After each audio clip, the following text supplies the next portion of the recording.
may have been triggered by secret projects. The Air Force had already made a public statement that there were no secrets of their own that could be mistaken for UFOs. We can say that the recent sightings are in no way connected with any secret development by any agency of the United States. Is Jason there? I'll see.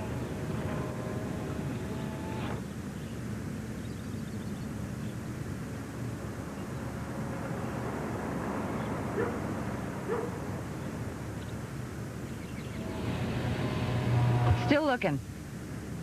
The surprisingly new Land Rover, the biggest news from Land Rover in years, and voted Best Compact Sport Utility Vehicle by Automobile Magazine. Investing for retirement can be simple. $50 a month and a strong IRA. It's easy to set up. No checks to write. And for most investors, it's tax deductible. $50 a month with strong service. $50 a month with strong performance. Investing for retirement can be simple. Just $50 gets you started in a strong, no-load IRA. Call 1-800-4STRONG. People used to joke about how dumb I was, and now everybody's like, you better listen to him because he's pretty smart. I never used to think that anybody would call me smart. At Sylvan Learning Center, success isn't just how well a student does, but how good a student feels. I'm so excited about school, and I'll keep on wanting to go. I never want to miss one day of school because I'm so excited about my grades that I've just got to wiggle. Call Sylvan. Our personalized programs help 8 out of 10 students improve their math or reading skills by 1 full grade level in only 5 months. My mom brought me the envelope, and it had the university seal on it, and I opened it, and the first word in the letter said congratulations, and I just started screaming, I made it in, I made it in. Sylvan also offers personalized college prep programs. Choose from SAT, ACT prep, study skills, or advanced reading skills. To help your child succeed, call Sylvan Learning Center today at 1-800-EDUCATE. Success is learned. Things appear in the sky that violate the laws of physics. We have a problem with that. Next on Alien Invasion Week. Hi, I'm French Stewart from Third Rock, and we are picking up some strange signals. I believe they're so advanced that they're even doing interstellar travel. It's a full evening getting to the truth about a few of life's bigger mysteries. Downloading UFOs Uncovered on Alien Invasion Week. Next on TLC. Adventures for your mind. Rocket tests in New Mexico in the 1950s and 60s were frequently mistaken for flying saucers.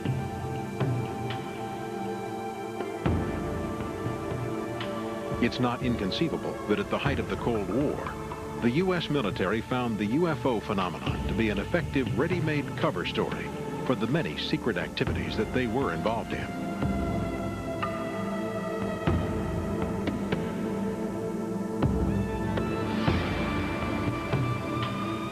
Today, the public is just as much in the dark about black projects.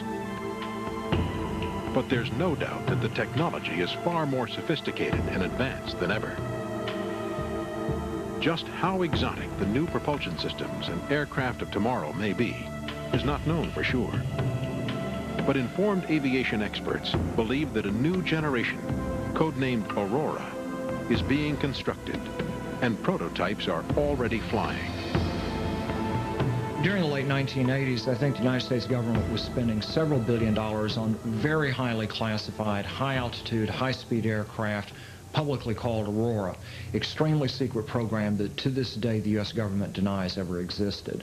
But if you look at the number of reports of people seeing high-flying, fast airplanes, the amount of money that seems to have disappeared without a trace, and in the case of NASA's X-33, a lot of advanced technology that seems to have come from nowhere, I think there's a good case that Aurora was a real project.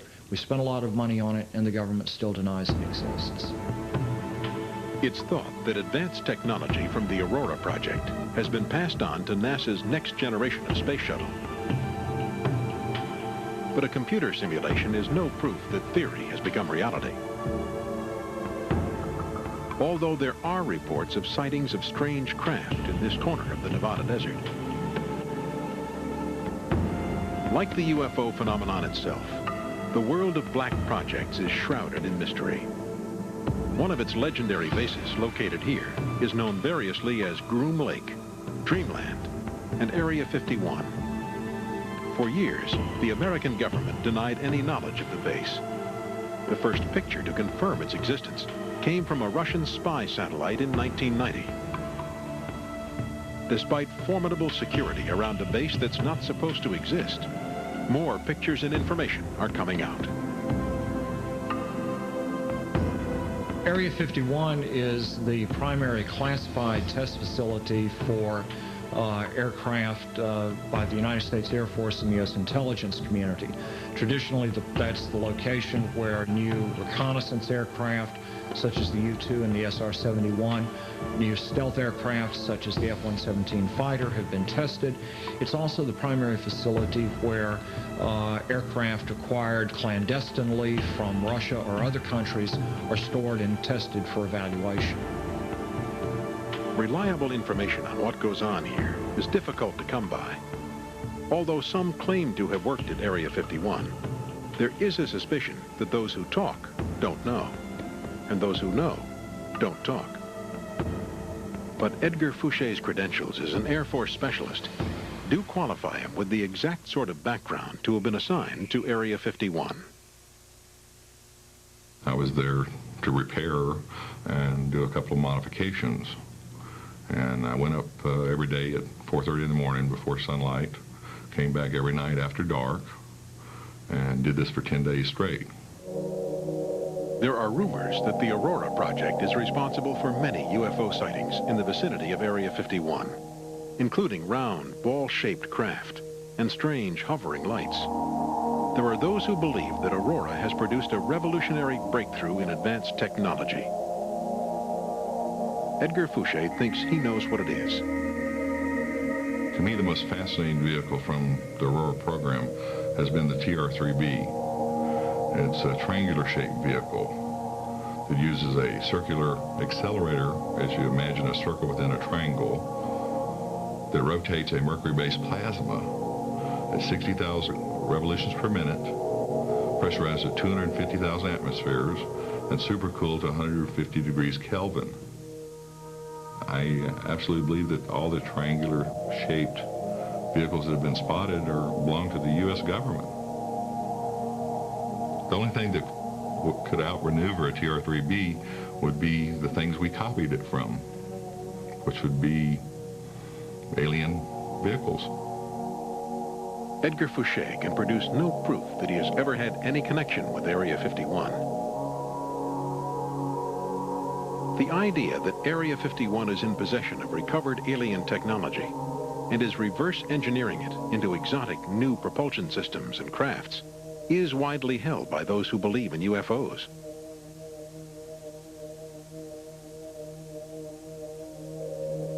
There is no evidence that the TR-3B aircraft exists.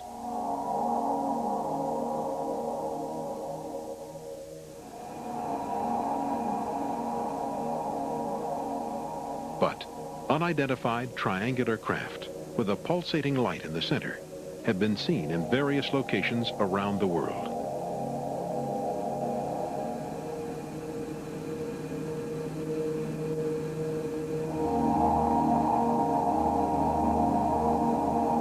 You have my word, whatever it's worth, that I trust my friends. I believe what I've seen, what they've seen and told me. And I believe this technology exists. I'm absolutely convinced. Fact or fiction? Can black projects such as Aurora and its predecessors be the answer to what pilots and others have been seeing around the world over the past 50 years? Back in 1967, I have absolutely no doubt that there was no military craft of that shape and that capability flying. Having said that, if there were to be such advanced technology, secret technology from the military, then not only would they have the advanced craft, they'd have the advanced control systems, radar control systems, and very well briefed pilots who would be invited not to fly in conflict with airliners, certainly not to fly on reciprocal courses in airways, but to confine their experimental flying to the areas such as the North Sea, maybe out in the Atlantic somewhere, or the deserts of America. Maybe at that time was the SR-71, the American airplane, but they can fly at about 3.3 Mach. And the radius of turn at that speed is about 20 miles. And this object was in a hard turn to the right and disappear. It was very impressive.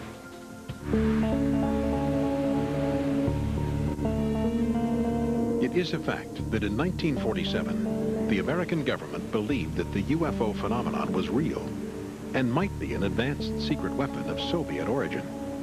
It prompted an official but secret investigation.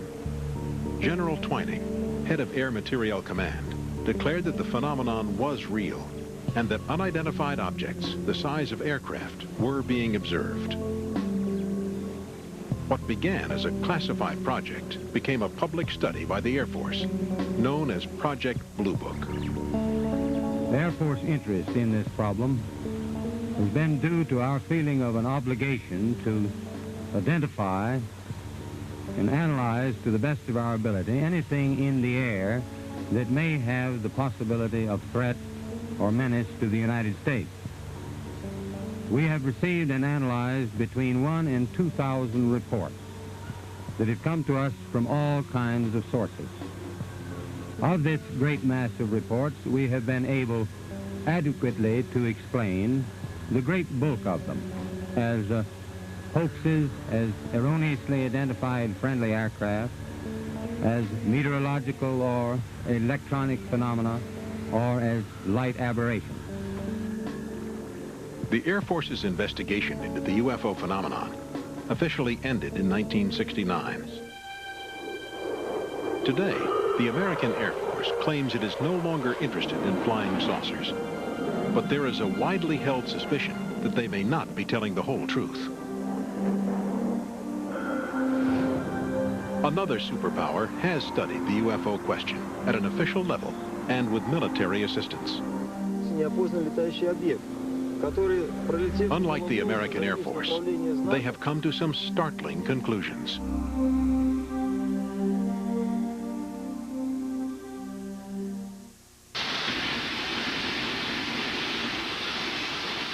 It's so reliable you could practically weld the hood shut and drive it forever. The 99 Corolla. And it has available side airbags, so don't be surprised if you feel safer in your 99 Corolla than out of it.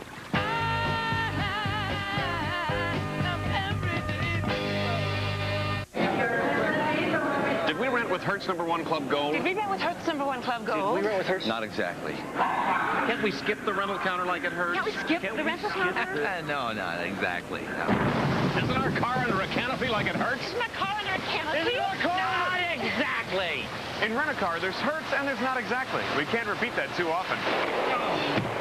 If you were the client, would you hire us? Would you hire us? If you were the client, would you? Exactly.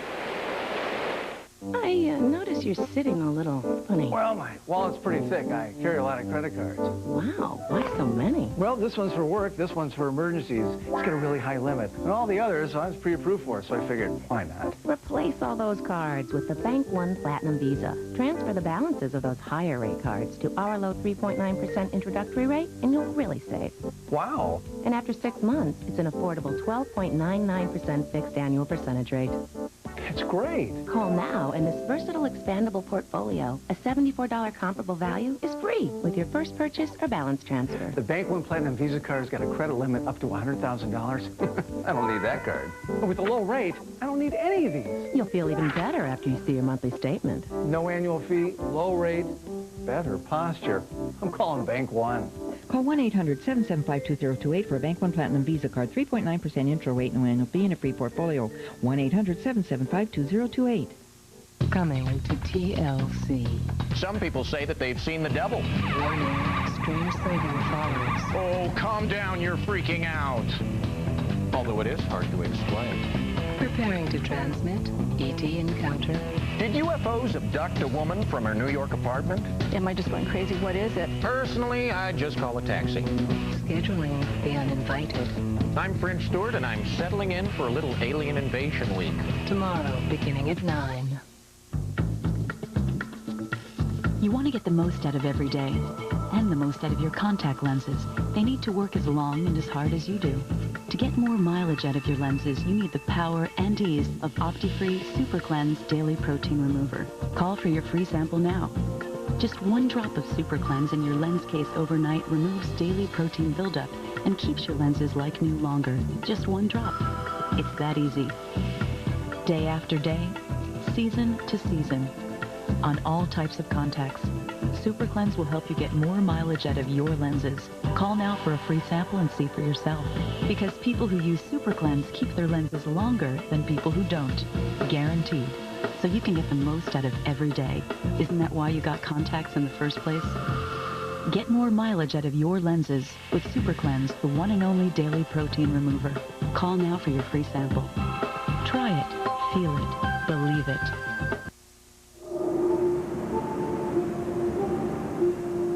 In Russia, where secrecy once governed every aspect of life under the former Soviet regime, the UFO phenomenon was investigated for over 20 years at the highest scientific and military level, their equivalent of America's Project Blue Book. Today, there's a surprising degree of openness about the subject. Official military reports on UFO incidents are freely available and keenly read in public libraries all over the country.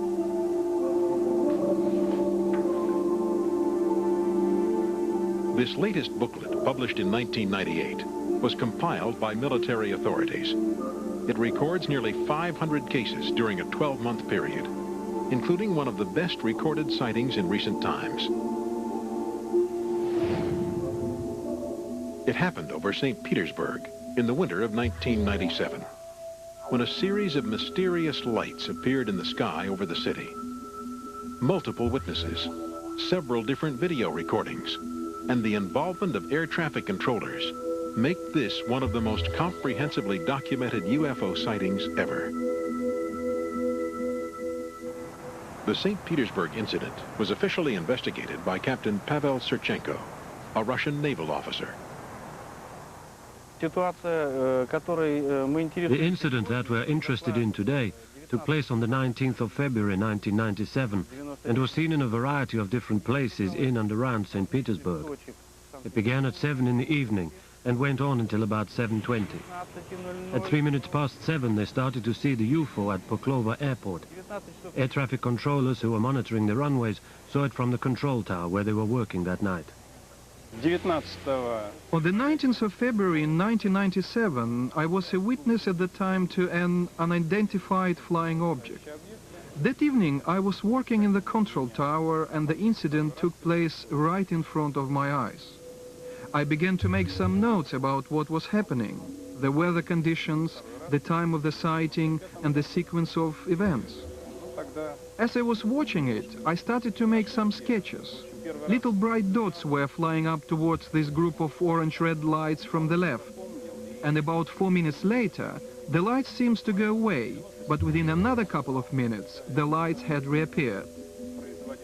Now, the shape of the lights had changed, so I made a sketch of that as well. And gradually, these lights began to move about among themselves. Some of the others saw the UFO through their binoculars. I was able to keep track of the lights so that I could make some notes.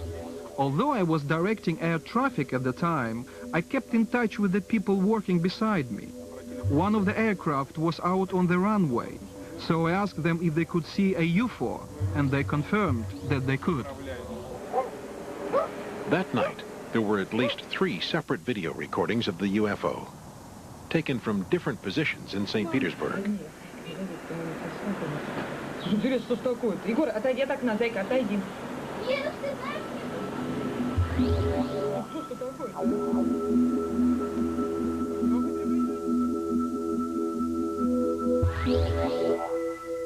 Yuri Azametsov, a young economics student, was one of those who managed to photograph the lights in the sky.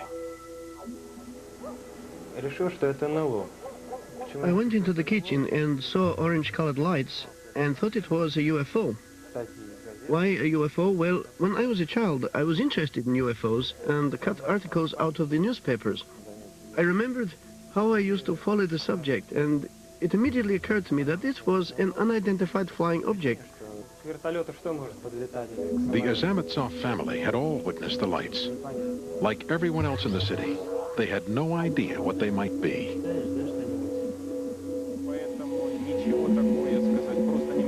I'm not an expert in this field, so I can't say anything officially.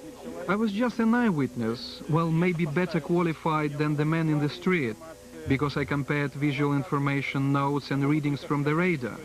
I can only say it was definitely some sort of unidentified object, extraterrestrial or some sort of secret tests. I have to say, I can't understand the need for secret tests over St. Petersburg. But to say that it was evidence of some extraterrestrial civilization, it would be interesting to say yes, but I really don't know enough to be able to make such a statement.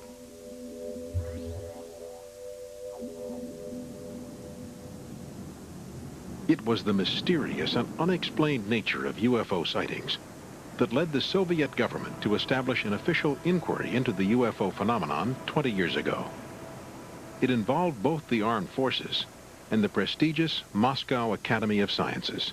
The reason that the Soviet Union began this project was the fact that a huge number of sightings and reports of strange phenomena were received by the Academy of Sciences.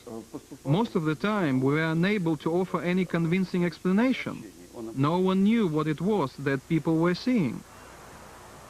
A directive was issued to all units of the Soviet armed forces that any UFO incident should be the subject of an official report and sent to Moscow.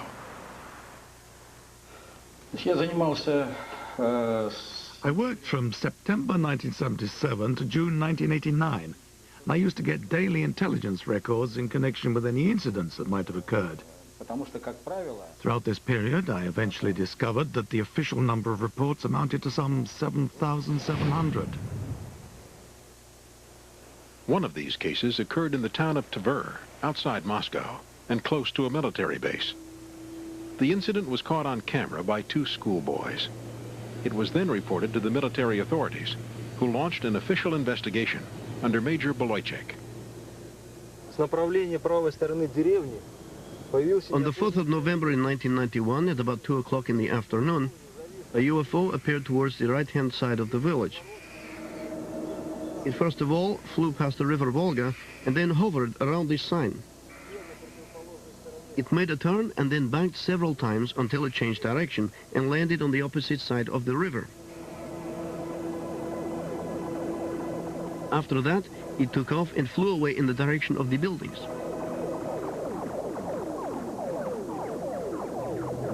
Two schoolboys took in the order of 11 photographs. I took the negatives and sworn statements to Moscow for expert opinion.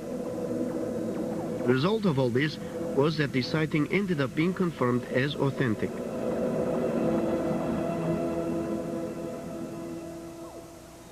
There were two things in particular that attracted the attention of military specialists. When observing the behavior of the UFOs, the question of the extraordinary maneuverability of the flying objects always came up, irrespective of wherever the sighting took place. That is, they could alter their trajectory literally like an insect in flight. This was all highly significant. If our planes could move like that, not a single American fighter will be able to catch them. Craftsman has come up with another smart solution that simplifies projects and saves you time. The Craftsman Speedlock Drill and Driver System, exclusively from Sears. This patented Speedlock Quick Connector is the heart of the system.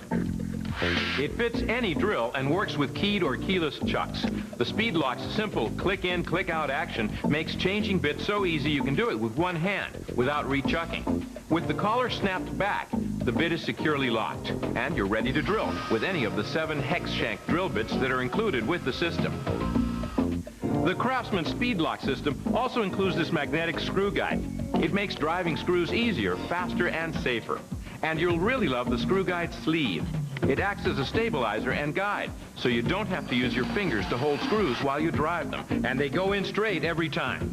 The screw guide comes with 7 different screwdriver bits, so you can work with Phillips, slotted, or square head screws. At just $19.99, the Craftsman Speed Lock system is essential for anyone who owns a drill. Choosing the right tool can make any job go more smoothly. And with the Craftsman Speed Lock system, drilling and driving is faster, safer, and easier. Whether you're working around the house, remodeling, or building crafts, Speed Lock saves time and energy. The exclusive, innovative design turns any drill into an efficient tool you can count on for high-quality performance every time. The Craftsman Speed Lock system makes work easier, and with its revolutionary quick-change design, it's the fast, convenient way to tackle all types of drilling and driving projects. It's just one more example of how Craftsman makes anything possible. And because it's from Sears, your satisfaction is guaranteed or your money back. Call now to order your 16-piece Speed Lock system for only $19.99 plus shipping and handling. You'll receive the quick connector, screw guide, 7 Speed Lock drill bits, 7 screwdriver bits, and a convenient storage case. Use your Sears card or other credit card and call 1-800-641-9922. That's 1-800-641-9922. Call right now. Can you explain what this is? Neither can we. TLC's Alien Invasion Week. Tuesday on TLC, enter the real world of life in the ER. Open your eyes. A place where they see more cases in a day than most places see in a month. Rock on. It's an all-new episode that takes you on the scene. Your leg's broken, okay? Where seconds can save a life. I think you got lucky this time. Feel the rush of trauma, life in the ER. Tuesday at 8 on TLC. Adventures for your mind. Time to sack Carthage. Time to fix the elections. Time to poison the Senate. Time to kick back and enjoy a nice glass of wine and a Caesar salad. Just another day in the life of a government bureaucrat. Rome, Power and Glory, a 3-night event starting next Sunday at 9 on TLC. Adventures for your mind. During the Cold War, rocket tests undoubtedly accounted for some sightings reported by the public. But there were a number of cases that could never be explained, even by the military. In the end, because we could not explain everything, we felt that the scientific research into these phenomena should be continued. The fact that there weren't many examples, maybe 5 or 10 cases that were inexplicable, didn't mean that they weren't important.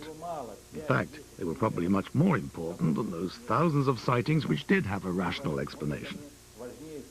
In other words, it was felt that there was a great need for the research to be continued at a serious scientific level.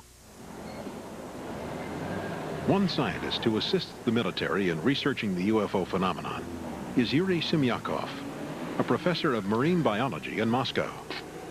He has investigated several incidents of alleged UFO landings across the country, analyzing soil samples and vegetation to find out if there's any noticeable change in their properties. We studied more than 12 landing sites in the vicinity of Moscow, and I also examined a number of sites from which samples were actually brought.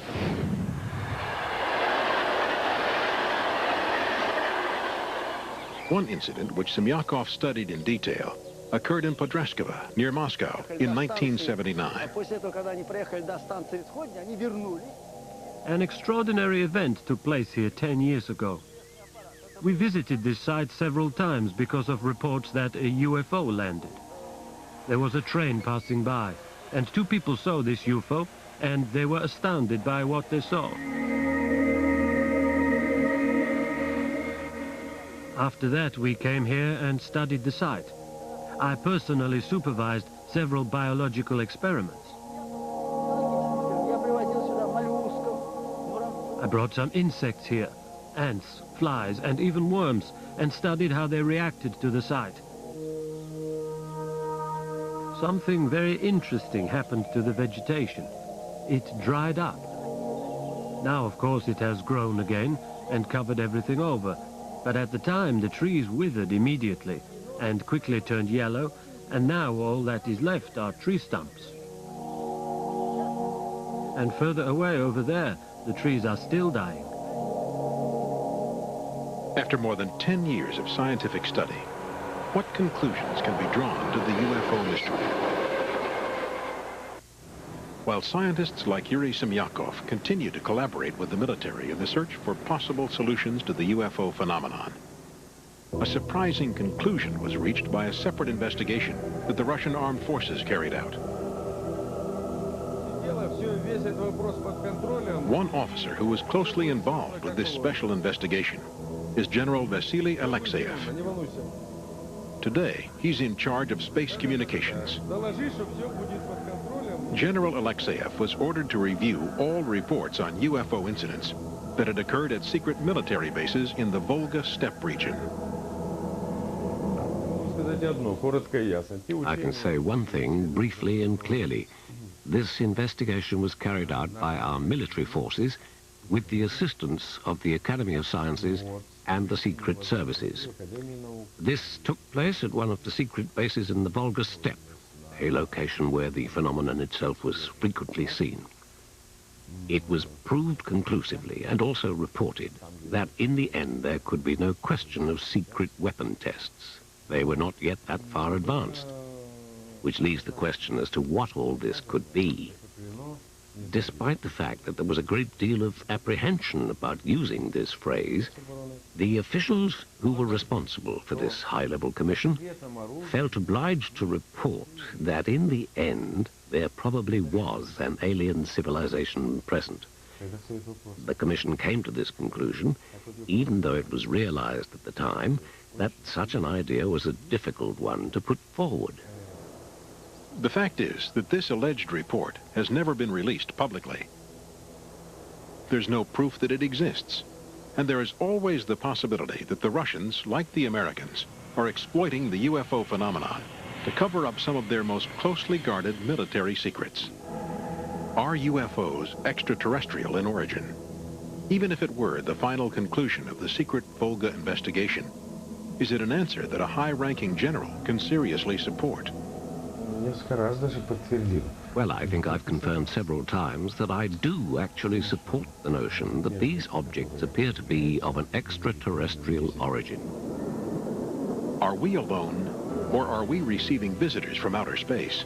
Though some sightings may be attributed to secret government programs, can they all? The quest for the truth requires us to use all the knowledge mankind has gained on Earth and in the heavens. Next on Alien Invasion Week. It's the moment you've been waiting for. We are about to say what we think about UFOs. The envelope, please. We have hundreds of photographs that are daylight, crystal clear. They've been analyzed, and they're not hoaxes. Then again, maybe this is closer to the truth. And the fact that some are unexplained doesn't constitute proof. Scheduling UFOs Uncovered. I'm French Stewart, and I am deeply involved in Alien Invasion Week. Coming up next. The most revealing network on television, TLC, Adventures for Your Mind.